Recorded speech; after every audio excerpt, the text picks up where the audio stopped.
Okay, shall I start?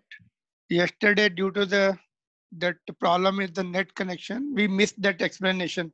Capacitance. How do we define the capacitance or capacity of the conductor? It is the ratio of the charge given to the potential developed. If we take any conductor and give some charge to it, there will be the potential all around it. If we take the ratio, whatever the charge we give to it and whatever the potential difference is there across it, ratio of these two quantities is called capacitance. C is equal to Q by V. SI unit capacitance is the scalar quantity and SI unit is farad. In the honor of the scientist Michael Faraday, his unit is there, farad, and it is also coulomb per volt, C by V, and 1 coulomb per volt is equal to 1 farad. And C is equal to Q by V, or cross multiply Q is equal to CV. Easy to remember, Q is equal to CV, right? Whatever the way you can remember, no problem. Okay.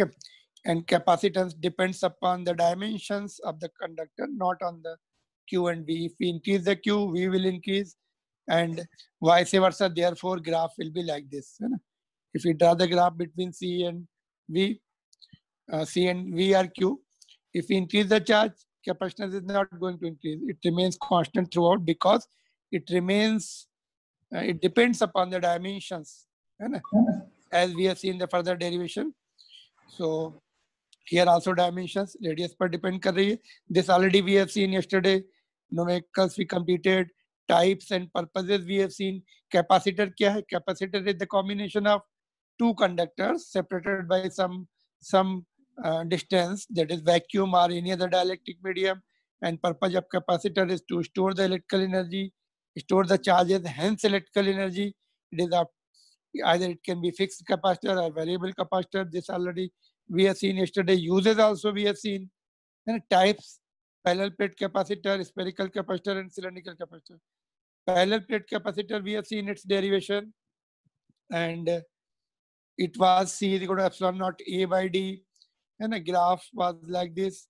And what is the answer of the? I think graph I gave you in the homework. So graph will be rectangular hyperbolic. Okay, that was done here.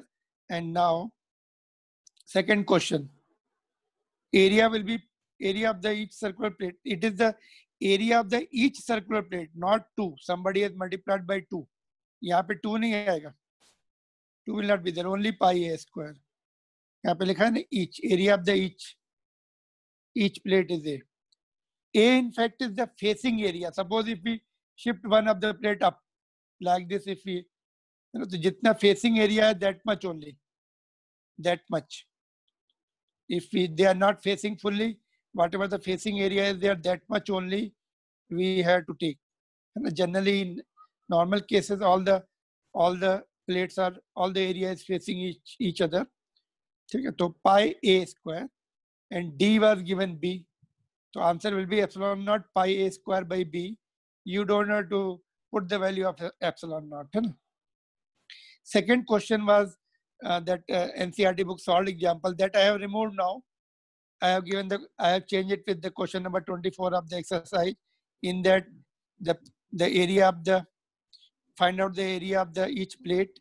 If capacitance is 2 farad, what is this quantity? 2 farad is what? It is C. And gap is 0.5, which is D centimeter. So convert karna hai, 10 to the power minus 2 se multiply karke. That much is the question.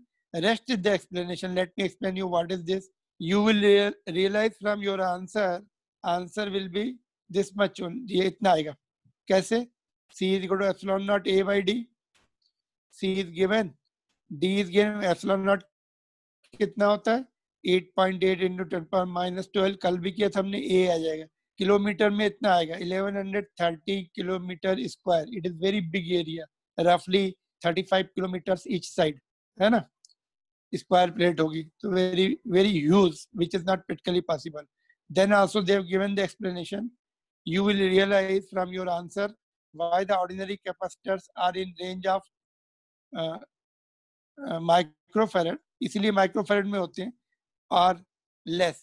However, electrolytic capacitors do have much larger capacitance, that is 0.1 farad, because of very minute separation between the conductors. तो ये कौन से होते हैं? Electrolytic capacitors जो है, they have the anode. Anode is formed from the metal that forms insulating oxide layer. ऐसे material से बनते हैं, इंसुलेटिंग ऑक्साइड लेयर बनाती है वो, which acts as a dielectrics, जो डाइलेक्ट्रिक का काम करती है. तो they will be very thin, therefore D will be less. ये जो डी है बहुत कम होगा, कैपेसिटेंस में increase. Other capacitors are ceramic capacitors. तो सेरेमिक कैपेसिटर्स होते हैं which are good for the high frequency, high frequency में यूज करते हैं. तो दे are just in some information of the type of the capacitor which are not in our books.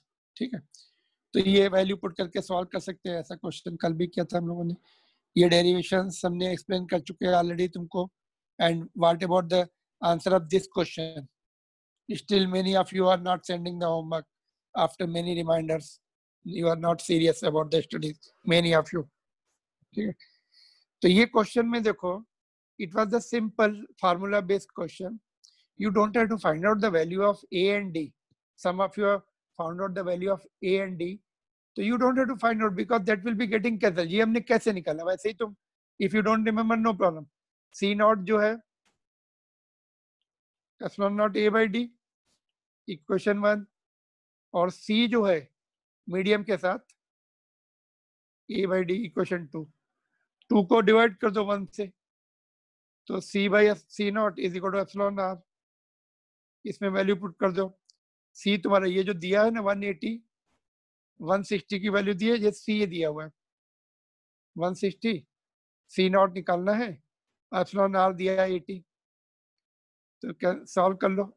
C not जो आएगा 80 से divide हो जाएगा 160, तो ये 2 आ जाएगा, 2 माइक्रोफैरड. तो this is the answer, direct question. 2 micro. Note down because I am rubbing it of. इसको मैं रब कर रहा हूँ, या फिर ठीक है चलो इसको रब नहीं कर रहा हूँ. ठीक है, तो you had to be brief है ना. You don't have to find out A and D by putting epsilon naught, है ना. थोड़ा सा ध्यान से देखेंगे तो आइडिया लग जाता है अपने को, है ना.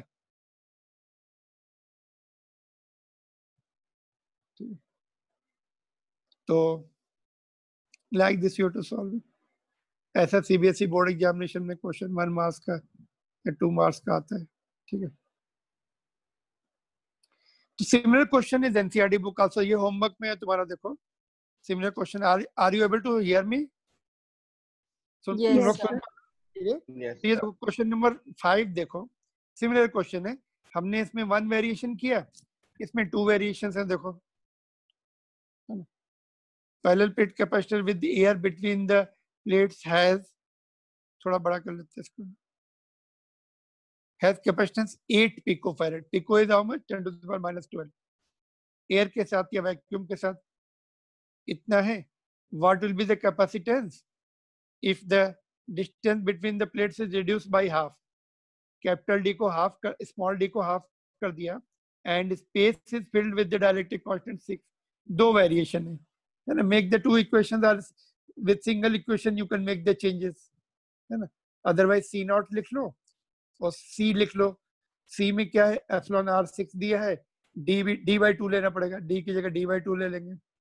दोनों इक्वेशन का डिवाइड कर देंगे, कॉमन टर्म्स कैंसिल हो जाएंगे, और सी नॉट 8 दिया है, सी आ जाएगा क्रॉस अपने सॉल्व करके. तो this is important question board examination point of view से.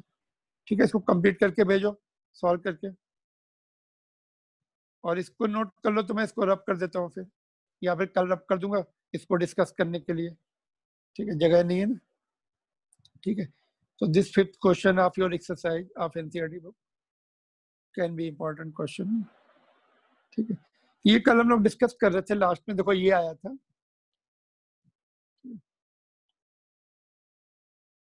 ओके, तो इसको हमने चेक भी किया, ये सही मैच कर रहा है अपने प्रीवियस ईयर से. थिकनेस हमने डी तक कर दी, फुल्ली फिल कर दिया. ये है ना, पूरा स्लैब फिल कर दिया. तो T will be equal to D. ये भी डी हो जाएगा, ये भी डी हो जाएगा, तो अपने को ये कैंसिल हो जाएगा, ये ऊपर आ जाएगा। तो प्रीवियस रिजल्ट जो हमने डेरिवेशन किया था फुल्ली फिल्ड का, है ना, मेटल स्लैब के लिए एप्सिलॉन आर इनफाइनाइट होता तो ये टर्म पूरा 0 हो जाएगा। इतना बचेगा, मतलब जितना जितना स्लैब मेटल का डाल दिया उतना उतना डिस्टेंस कम हो गया। In both cases it is increasing. पूरा मेटल भर दोगे तो पूरा मेटल भर दो, सपोज ये कैपेसिटर है, पूरा मेटल प्लेट भर दो, पूरा मेटल फिल कर दो, यहाँ पे क्या हो जाएगा, डी माइनस डी, तो इनफाइनाइट हो जाएगा कैपेसिटर। तो इनफाइनाइट तो बहुत बढ़िया है ना। ऐसा क्यों नहीं करते, वो एक्चुअली वो सिंगल कंडक्टर हो जाएगा। इधर से जितना चार्ज देंगे इधर से बाहर आ जाएगा चार्ज, चार्ज होल्ड ही नहीं करेगा, तो नो यूज ऑफ, वो कैपेसिटर ही नहीं रहेगा फिर। What ever the charge give eight one plate, other plate से बाहर आता जाएगा। तो इनफाइनाइट इज मिसलीडिंग, इनफाइनाइट नहीं हो रहा है, something else is happening, it is not holding the charge. तुम्हें ऐसा लग रहा है चार्ज होल्ड करता जा रहा है, दूसरे एंड से चार्ज बाहर निकलता जा रहा है, ठीक है, तो दैट इज मिसलीडिंग। ठीक है, तो ये एक्स्ट्रा इंफॉर्मेशन है तुम्हारे लिए। एनसीईआरटी बुक में उन्होंने ये सिंबल चेंज कर दिया, एप्सिलॉन को के लिया इस चैप्टर में। जस्ट स्विच, म्यूट कर दो जिसका डिस्टरबेंस आ रहा है, somebody is mic is disturbing, mute कर दो and listen. Are you able to listen me everybody? Yes, sir. Mute कर दो, सभी लोग म्यूट कर दो, म्यूट इट। और आज जो है कल लेट मी वार्न यू, तुम लोग ध्यान से सुनो। नमन एंड कौन, हेमांक, नमन, भूषण है, भूषण, हेमांक, नमन, हर्ष।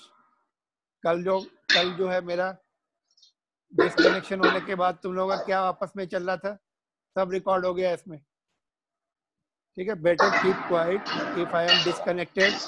म्यूट करो सब लोग, everybody mute it, you are not listening.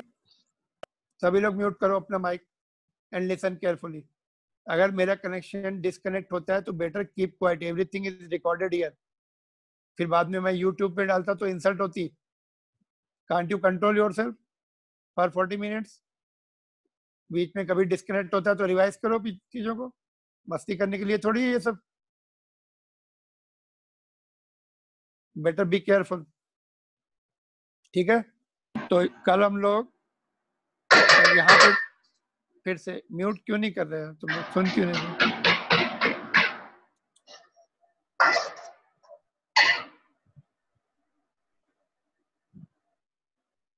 Where is the mute connection?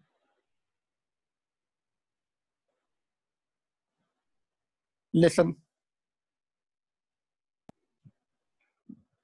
ये क्वेश्चन कर रहे थे हम लोग, इसमें टी की वैल्यू उन्होंने दी है। लिसन, जो एनसीईआरटी बुक का solve example, let us discuss this.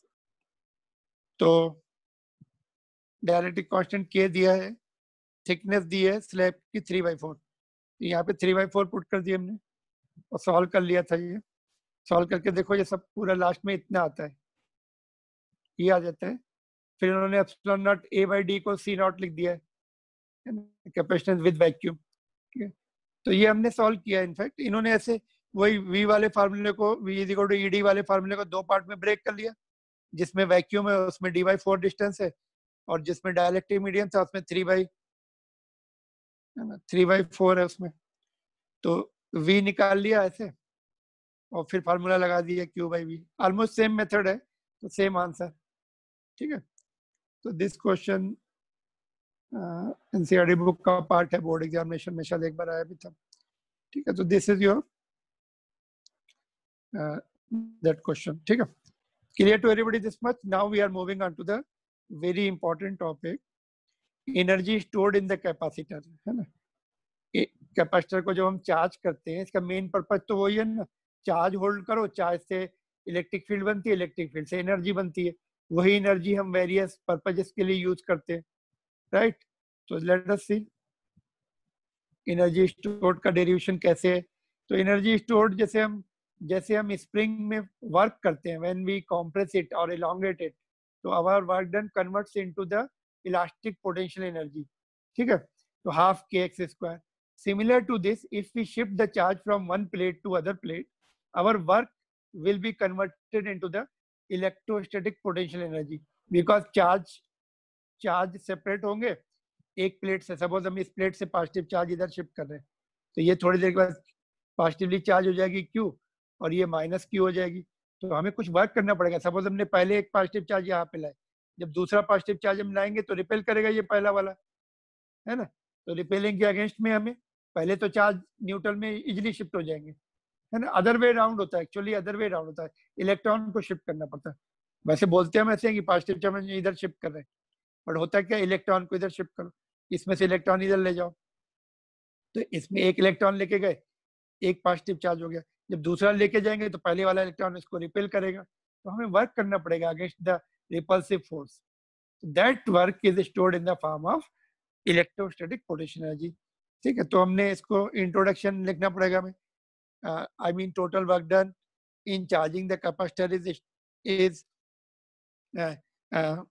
stored in the form of electrostatic potential energy between the conductors of capacitor. दो प्लेट्स के बीच में.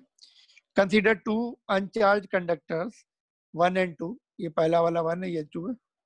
ठीक है. Imagine the process of transferring the charges from 2 to 1. यहाँ से हम positive charge धीरे धीरे शिफ्ट कर रहे हैं. ठीक है. Consider intermediate situation in which charges on the conductors 1 and 2 are Q dash. इसके ऊपर Q dash है, इसके ऊपर माइनस Q dash है. ठीक है. Therefore, potential difference between the plates V dash will be Q dash by C. C is the capacitance, है ना. तो ये वही अपना Q is equal to CV वाला फॉर्मूला. तो small work done in further shifting the charge dQ. अभी छोटा सा चार्ज dQ dash शिफ्ट कर रहे हैं हम फर्दर. तो वर्क डन वही अपनी पोटेंशियल का formula V is equal to W by Q. W is equal to QV. ठीक है. तो ये dQ है छोटा सा चार्ज, और ये V है. तो V का फॉर्मूला ऊपर से हमने रख दिया यहाँ पे, सॉरी ये वाला. तो dQ इंटू V. तो V का फॉर्मूला फिर हमने यहाँ पुट कर दिया, तो ये हो गया. ठीक है. तो ये फार्मूला वर्क डन अपना छोटा सा वर्क डन इतना आ गया. तो टोटल वर्क डन के लिए इसको इंटीग्रेट कर देंगे, कांस्टेंट को बाहर निकाल के. तो इंटीग्रेट कर देंगे total work done to shift the charge Q. Finally Q पे सेटल हो रहे हैं हम. तो 1/c को बाहर निकाल लिया, अंदर वाले को इंटीग्रेट कर दिया Q डैश dQ डैश. तो Q डैश का इंटीग्रेशन Q स्क्वायर बाई 2 आ जाएगा, Q डैश स्क्वायर बाई 2 आ जाएगा. फिर अपर लिमिट आ जाएगी, Q डैश की जगह Q आ जाएगा. तो फाइनली ये आ जाएगा 1/c Q स्क्वायर बाई 2. ऐसे इंटीग्रेशन हमने पहले भी किए हैं. x का इंटीग्रेशन क्या होता है, x square by 2. Upper limit जैसे Q डैश का Q dash by Q dash square by 2. Upper limit charge की Q है तो वो आ जाएगी. तो ये फाइनल डेरिवेशन आ गया. देखो, तो इसको लेकिन चेंज कर देते हैं. ये C is equal to Q by V वाले फार्मूले से C की वैल्यू पुट करेंगे तो ये लास्ट वाला आ जाएगा, और Q की वैल्यू पुट करेंगे तो बीच वाला आ जाएगा. Q is equal to CV put कर दिया तो C स्क्वायर V स्क्वायर, एक C कैंसिल हो जाएगा, तो ये बच जाएगा बीच वाला formula. This is most commonly known. Half CV square is easy to remember, similar to half mv square kinetic energy में, similar to half kx square electrostatic potential energy of spring में. तो ये most commonly. तो ये तीनों है, इसमें से तुम यहाँ पे भी छोड़ सकते हो या यहाँ तक चेंज कर सकते हो या ये भी. ठीक है. तो अगर थोड़ा सा और हम डिस्कस कर लें इसको, ये वाला कहाँ यूज कर सकते हैं मैं आगे चल के. सीरीज कॉम्बिनेशन में चार्ज सेम रहता है, तो कुछ कंक्लूजन ड्रॉ करनी है तो पहला वाला फार्मूला यूज कर लेंगे सीरीज के लिए. पैरेलल में पोटेंशियल सेम रहता है, तो पोटेंशियल का कुछ हमें ड्रॉ करना है कंक्लूजन, तो पैरेलल का कंक्लूजन ड्रॉ करना है तो ये वाला यूज कर लेंगे. ठीक है. तो तीनों एक ही फार्मूले हैं डेरिवेशन में. And energy is the scalar quantity, ऐसा unit will be joule. This result is valid for all capacitor, चाहे वो तुम्हारा what is called cylindrical capacitor हो, चाहे वो तुम्हारा spherical capacitor हो, सबके लिए यूज होगी एनर्जी की ये रिलेशन. ठीक है. इसका ग्राफ ड्रा कर सकते हैं क्या U एंड V का? Yes, sir. ठीक है. तो यहाँ पे U ले लो सब लोग, यहाँ पे V ले लो. V क्या है, पोटेंशियल डिफरेंस. लास्ट में मैं फिर से रिपीट कर देता हूँ. ये इलेक्ट्रोस्टैटिक एनर्जी है, V पोटेंशियल डिफरेंस है यहाँ पे, V पोटेंशियल डिफरेंस है, ठीक है। तो ये ग्राफ होमवर्क में है, इसको कंप्लीट कर लेना और भेजो मुझे। और भूषण ने ज्वाइन नहीं किया, भूषण आर यू देयर? नहीं। अरिंदम? नो। सोनिया अनम्यूट करके बोलो, अनम्यूट है तुम लोग का। Sonia you are join? Kirtan? Kirtan was there? Yes sir. हाँ, and Arindam is not there, Sonia is not there. चलो ठीक है। और नमन नहीं जा सकते, भूषण इज नॉट देयर। चलो ये ग्राफ होमवर्क में, you draw it and send me, ठीक है। दूसरा पॉइंट यहाँ पे समझो, ठीक है। तो इसमें ये वाली इक्वेशन, ग्राफ ड्रॉ करने के लिए ये वाली इक्वेशन लेनी पड़ेगी तुम्हें, ये रिलेशन यू का, सी तो कांस्टेंट है, ये तो कांस्टेंट है ना। तो U directly proportional to V square, square वाले का ग्राफ कैसा आता है? पैराबोलिक, ठीक है। तो ये देखो, ये एक इंटरेस्टिंग पॉइंट है, एनसीईआरटी बुक में भी है, कॉम्पिटिशन में भी कभी कभी आता है। If the battery is used to charge the capacitor, then prove that 50% of energy is stored in the capacitor and account for the remaining 50%. account for मतलब 50% कहाँ चली गई दूसरी? So let's see, watt done by battery is W is equal to Q into V, है ना। But energy stored half Q into V। यहाँ पे देखो, जब हम चेंजेस करेंगे ना ये फार्मूले से, तो इतना इसी में, इसमें चेंजेस करेंगे, C की वैल्यू पुट कर दो, देखो C is equal to Q by V, Q by V, एक Q कैंसिल हो जाएगा तो ये आ जाएगा। Sir Bhushan is there. Okay चलो, ओके ठीक है। तो ये तो एनर्जी स्टोर कितनी हुई? हाफ Q इंटू वी हुई, हाफ Q इंटू वी, तो 50% ही हुई। 50% जो है स्टोर हुई केवल। 50% कहाँ चली जाती? Converts into the heat. Okay मैं फिर से लिख देता हूँ इसको, थोड़ा सा ठीक से लिख देता हूँ। 50% convert into heat produce in connecting wire, heat produce in connecting wire. Charge flow होते हैं ना, उससे करंट बनता है। Heat produced in connecting wires, connecting wires, ठीक है लिख लो थोड़ा। तो ये कभी कभी आता है, कितनी एनर्जी स्टोर होगी? 50%। सपोज बैटरी ने 100 जूल वर्क किया, कैपेसिटर पे तुम चेक करोगे 50 जूल ही एनर्जी तुम्हें मिलेगी। 50% का लॉस होना ही होना है ना। उससे हो सकता है उससे ज्यादा ही हो, बट मिनिमम 50%, जनरली थ्योरेटिकली 50% लिखते हैं। 50% ही होगी, ज्यादा नहीं होगा। फ्रिक्शन विक्शन तो होता नहीं इसमें, हीट में ही कन्वर्ट हो जाती है बस, ठीक है। तो ये क्वेश्चन देखो डायरेक्ट है तुम्हारा, एनसीईआरटी बुक का क्वेश्चन है, 10th question. Let me read it. 12 pico farad, pico कितना होता है? 10⁻⁻12। ये क्या है, कौन सी वैल्यू दी है जी? What is this? What is given? Capacitance. Capacitance दिया है। और ये क्या दिया है? V potential difference. तो सी एंड वी दिया है। How much is the electrostatic energy stored in the capacitor? Half CV square, 1.5 into 10⁻⁻8 joule. हाँ जो भी है ना, पिको की 10⁻12 पुट कर दोगे तो आंसर आ जाएगा, ठीक है। तो इसका सेकंड पार्ट जो है मैंने बनाया, एनसीईआरटी बुक में नहीं है। सेकंड पार्ट इंपॉर्टेंट है, इंटरेस्टिंग भी है। If this charge capacitor is connected across the resistance of 10 ohm, then find heat and light energy produced in the resistance. Heat को कभी कभी रेडिएशन भी लिख देते हैं।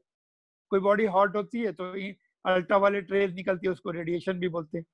I mean heat, radiation and light energy produce in the resistance. अभी ये charge capacitor को तुम कनेक्ट कर दो रेजिस्टेंस के साथ, ठीक है। तो कितनी हीट, लाइट एंड वो प्रोड्यूस होगी? तो सेकेंड पार्ट जो है ये कॉम्पिटिटिव एग्जामिनेशन में भी आया है, आई थिंक बोर्ड एग्जामिनेशन में भी था, है ना। इसी क्वेश्चन को इनडायरेक्टली पूछने का तरीका है, ये समझ लो। That much hint is to you, ठीक है। तो इसको सॉल्व करके भेजो। ये भी बहुत इंटरेस्टिंग क्वेश्चन है, देखो 28th वाला एनसीईआरटी बुक का क्वेश्चन है। इसको मैं पहले रब कर दूं आंसर को। देखो, लेट मी एक्सप्लेन यू। देखो, show that force on the each plate of the parallel plate capacitor has the magnitude half q into E, where q is the charge on the capacitor. Charge on the capacitor. अच्छा, charge on the capacitor का कितना होता है? Did we discuss this point earlier? इधर आ जाओ। Anybody बता सकता है? कोई बता सकता है charge on the capacitor कितना बोला जाता है?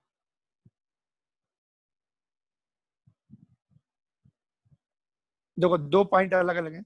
Charge on the capacitor is different, net charge on the capacitor is different.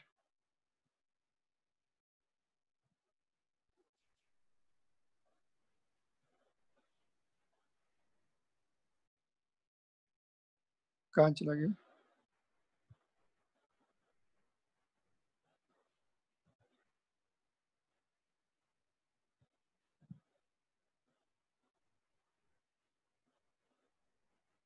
चलो ठीक है, मैंने कहीं पे तो लिखा है, वो ढूंढ रहा हूं मैं। Anybody can tell? चार्ज जब पूछा जाता है कैपेसिटर पे तो क्यू बोला जाता है, positive value. Somewhere I have written, आगे हो सकता है। When we say charge on the capacitor Q, और net charge on the capacitor will be q minus q, 0. Net charge on the capacitor is 0, but charge on the capacitor is q only. ठीक है, वापस आते हैं। तो यहाँ पे लगे तो मैं फिर से लिख देता हूँ। वहीं पे था, थोड़ा नीचे लिखा हुआ था क्या नीचे? चलो कोई बात नहीं, ढूंढने में टाइम। तो ये देखो, ये क्वेश्चन है ना, चार्ज ऑन ईच प्लेट, जैसे एक पे प्लस क्यू होता है, एक पे माइनस क्यू होता है, तो पॉजिटिव वैल्यू बोली जाती। नेट चार्ज बोलेंगे तो 0 होता है ना। यहाँ पे मैं लिख के तुम्हें बताता हूँ। अगर पूछेंगे चार्ज कितना है, तो क्यू बोलने का, मॉड मैग्नीट्यूड बोलने का। और नेट चार्ज में Q minus Q is equal to 0। Net charge पूछेंगे तो ऐसा बोलने का, 0 होता है। ठीक है, एक पे प्लस एक पे माइनस। ठीक है, तो जैसे मैं पूछूं, जैसे हमने डायपोल का भी किया था, डायपोल में भी नेट चार्ज 0 होता है। और बोलेंगे चार्ज कितना, तो प्लस बोला जाता है। अगर चार्ज कैपेसिटर को हम एक हॉलो स्फीयर के अंदर रख दें तो नेट फ्लक्स कितना होगा? चार्ज कैपेसिटर को एक हॉलो स्फीयर के अंदर रख दें तो net flux through the spherical body will be how much? 0। जैसे डायपोल को अंदर रख देते हैं गॉसेस लॉ से, है ना, गॉसेस लॉ से एक प्लेट पे चार्ज क्यू है, दूसरे पे माइनस क्यू है, एक से फ्लक्स बाहर निकलेगा उतना ही फ्लक्स अंदर आएगा माइनस वाले की वजह से, नेट फ्लक्स 0 हो जाता है। डायपोल को अंदर रखो किसी हॉलो स्फीयर में या चार्ज कैपेसिटर को, तो नेट फ्लक्स 0 होता है। ठीक, चलो वापस इस क्वेश्चन पे आते हैं। तो देखो, ये क्वेश्चन का एक्सप्लेनेशन ऐसे है, एक प्लेट पे माइनस क्यू है, तो एक प्लेट दूसरे की फील्ड में है, तो force F is equal to Q ही होता है, mod Q into E. Mod Q ले लो इंटू ई। तो ई तो, लेकिन यहाँ पे ई जो है टोटल फील्ड ली गई है। देखो यहाँ पे देखो, एनसीईआरटी बुक में सिंबल जो है टोटल फील्ड ई ली गई है, दोनों प्लेट की मिला के ई है ना। यहाँ पे हमने कल हमने डेरिवेशन भी किया था। देखो क्या उसका, ये देखो यहाँ पर कैपेसिटेंस का, एक की फील्ड इतनी, दूसरे की फील्ड इतनी, दोनों मिला के ऐड हो गई, इतनी आ गई। तो ई जो है दोनों की है, बट यहाँ पे सिचुएशन क्या है, charge on the one plate और field of the other plate. तो अदर प्लेट की फील्ड आधी, जब सिंबल ई लिया है इन्होंने, तो अदर प्लेट की फील्ड आधी लेनी पड़े, हाफ करनी पड़ेगी, इसलिए ये है charge on the one plate, field of the other. तो ये that much will be force on the, इसीलिए ये फैक्टर 2 आया। देखो फैक्टर 2 का बोला है, पूछा उन्होंने फैक्टर 2 क्यों है, because field of the one plate will be taken. तो यहाँ पे लिख दो explanation, field of one plate will be taken.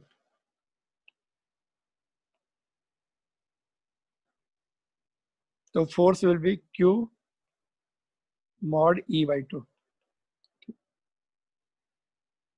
But charge के टर्म्स में E कितना होगा बोलो? चार्ज के टर्म्स में E कितना होगा?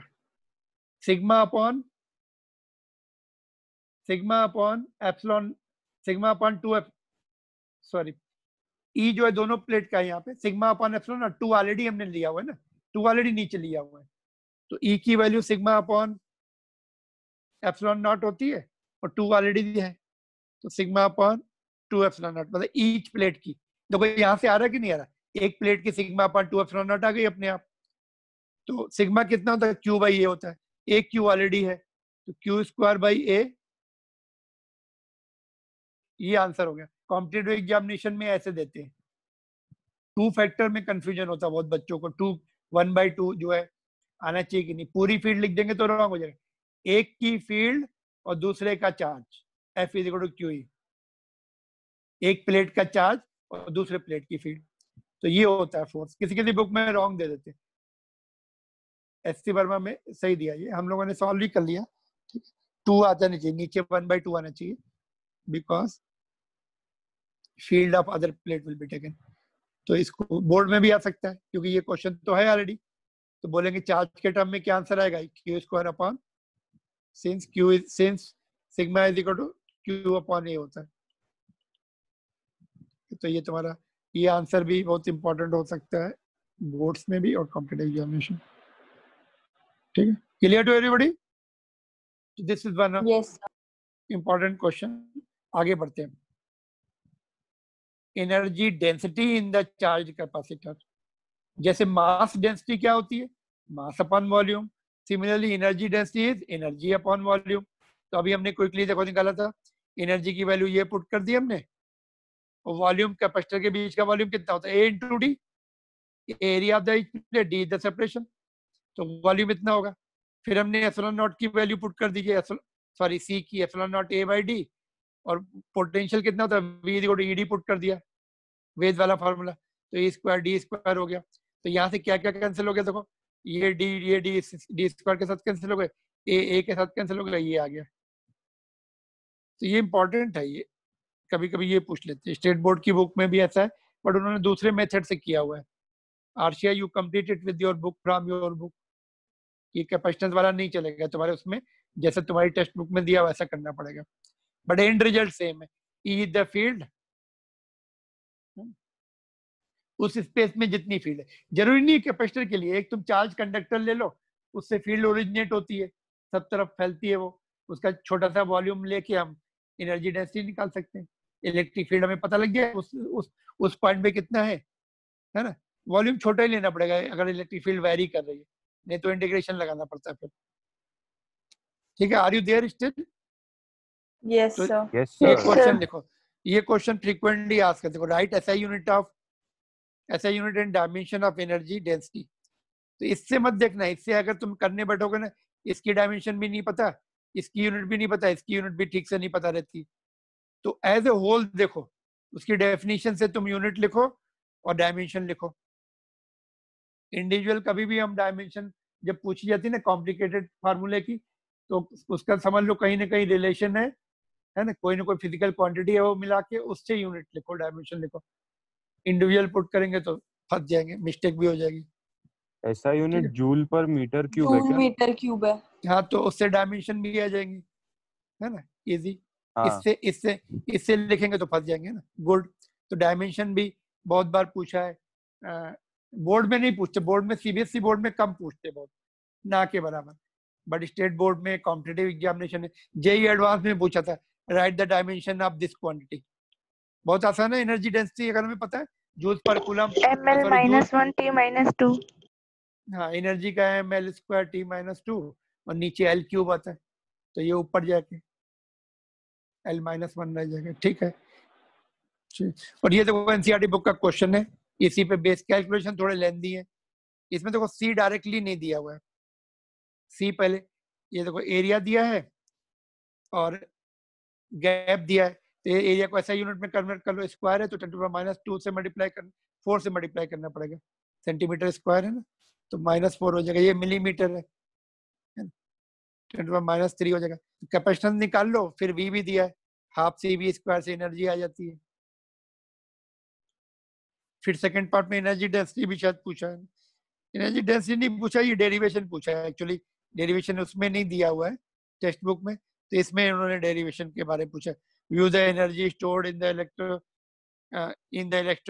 electrostatic field between the plates and obtain the energy per unit volume U, and hence arrive at the relation between U and magnitude of electric field। जो हमने किया ये उसको बोला है करने के लिए, तो ये तुम सॉल्व कर लेना, मुझे मत भेजना सॉल्व करके, इसमें लेंथी कैलकुलेशंस है, सॉल्व करके एनसीईआरटी बुक से चेक कर लेना आंसर, है ना। सी निकाल लो ऐसा यूनिट में कन्वर्ट करके, सी कितना होता है ε0 a/d, ए ऐसा यूनिट में कन्वर्ट करना पड़ेगा 10⁻² कर 4 करना पड़ेगा, स्क्वायर है ना इसलिए, और ये 10⁻³ करना पड़ेगा, मिली का 10⁻³ होता है। तो ये सॉल्व करके एनसीईआरटी बुक से देख लेना, ठीक है। तो ये तुम्हारा हो गया, कॉम्बिनेशन कल पढ़ेंगे हम लोग, ठीक है। एनीथिंग यू वांट देयर, कुछ तुम्हें एक्सप्लेनेशन फिर से चाहिए? चलो एक बार मैं देख लेता हूँ, ये एक्सप्लेन कर दिया मैंने, 26 क्वेश्चन ये हो जाना चाहिए तुमसे, ठीक है। और ऐसा यूनिट डायमेंशन, ये एनर्जी डेंसिटी क्या है? Energy per unit volume. सारी एनर्जी कैपेसिटेंस प्लेट के बीच में ही रहती, सारी फील्ड नहीं भी रहती कोई प्रॉब्लम नहीं। सपोज जैसे किसी बुक में उन्होंने ऐसा दिया है, कंडक्टर ऐसा दिया है, तो फील्ड लाइंस कुछ होंगी, फील्ड होगी उसके आसपास, वो निकाल लो। सपोज ऐसा कुछ दिया है, स्फेरिकल चार्ज शेल है, चलो थोड़ा सा मैं बता दूं, है ना, ये तो अपने कोर्स में बोलेंगे, यहाँ पे छोटा सा वॉल्यूम ले लो 1 मिलीमीटर क्यूब का, उसमें एनर्जी निकालो, तो 1 मिलीमीटर में हम एनर्जी यूनिफॉर्म ले सकते हैं। तो इसकी फील्ड कैसे होती है? इसकी जो स्फेरिकल चार्ज शेल की फील्ड कितनी होती है? K/r², r सेंटर से डिस्टेंस देना, K यहाँ पे 9 × 10⁹ वाला है, यहाँ पे उन्होंने सिंबल चेंज किया हुआ, K का डायलेक्ट्रिक कांस्टेंट बोला है इस चैप्टर में उन्होंने। तो फील्ड निकाल लो और उसका स्क्वायर कर दो ε0/2 से, इसकी वैल्यू से मल्टीप्लाई कर दो, ये जो है कहाँ गई ये, तो फील्ड उस पॉइंट पे निकाल लो। तो इसलिए छोटा सा एरिया देंगे, अगर वेरिएबल कंडीशन है ना बोर्ड एग्जामिनेशन में, है ना, सपोज तुम्हें इनफाइनाइट शीट, अच्छा इनफाइनाइट शीट की तो वेरिएबल नहीं होती, है ना, जैसे बोलेंगे ये इनफाइनाइट शीट है, यहाँ पे तुम बड़े क्यूब में एनर्जी डेंसिटी निकालो, है ना, तो इसकी फील्ड निकाल लो, कितनी फील्ड होती है इनफाइनाइट शीट की? Sigma upon